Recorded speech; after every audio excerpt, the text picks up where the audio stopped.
ఆంధ్రప్రదేశ్ రాష్ట్ర వ్యాప్తంగా ఉన్న ఎంఎస్ఎంఈ సెక్టర్కు సంబంధించిన ఆంధ్రప్రదేశ్ కాంట్రాక్టులు అండి.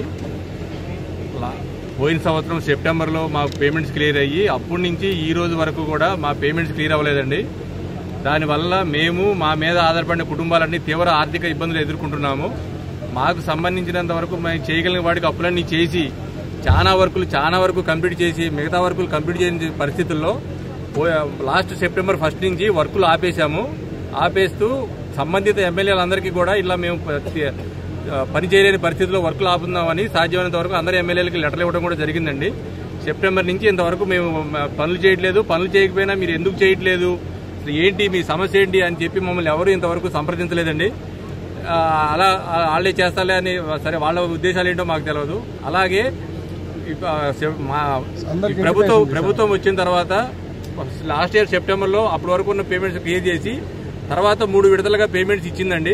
3 విడతలుగా ఇచ్చిన పేమెంట్లలో కూడా పెద్ద కంపెనీలకి 80% షేర్ ఇచ్చి 80% పేమెంట్ చేసి 750 మంది మేము కాంట్రాక్ట్లో ఉన్నామండి. ఎంఎస్ఎంఈ మాకు సంబంధించి ఓన్లీ 80 crores 10% ఇచ్చారండి.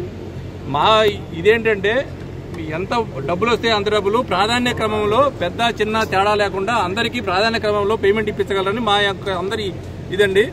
మేము ఇట్లా పనులు ఆపడం వల్ల మాకు తీవ్రమైన నష్టం జరుగుతుందండి. ఎలాగంటే మేము పనులు ఆపడం వల్ల పెద్ద కంపెనీలకు పేమెంట్ అవడం వల్ల వాళ్ళు పనులు చేస్తున్నారు.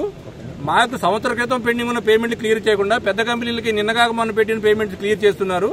వాళ్ళు పనులు చేయడం వల్ల మా దగ్గర ఉన్న వర్కర్స్ అందరూ అటుకెళ్లిపోయి ఇటు ఈ రకంగాను అటు ఆ రకంగా అన్ని రకాలుగా మేము మధ్యతరగతి కాంట్రాక్టులు అండి. మేము బాగుంటే మధ్యతరగతి వ్యవస్థ బాగుంటే సమాజం బాగుంటుంది.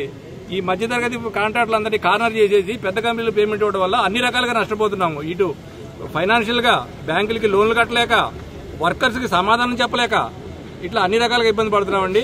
మా ప్రధానం ఏంటంటే మీరు ఎంత డబ్బులు ఇవ్వగలిగితే అంత డబ్బులు ప్రాధాన్య క్రమంలో బిల్లులు చెల్లించండి. పెద్ద కంపెనీ చిన్న కాంట్రాక్టర్ పెద్ద కాంట్రాక్టర్ అని తారతమ్యం లేకుండా అందరికీ సీరియల్ గా పేమెంట్ చేయించండి అని చెప్తున్నాము. అంతేగాని మీ దగ్గర ఉన్న డబ్బులు ఇచ్చేసి పెద్ద కంపెనీలకు ఇచ్చేస్తే వాళ్ళు పనులు చేసుకుంటా మా మనుషులు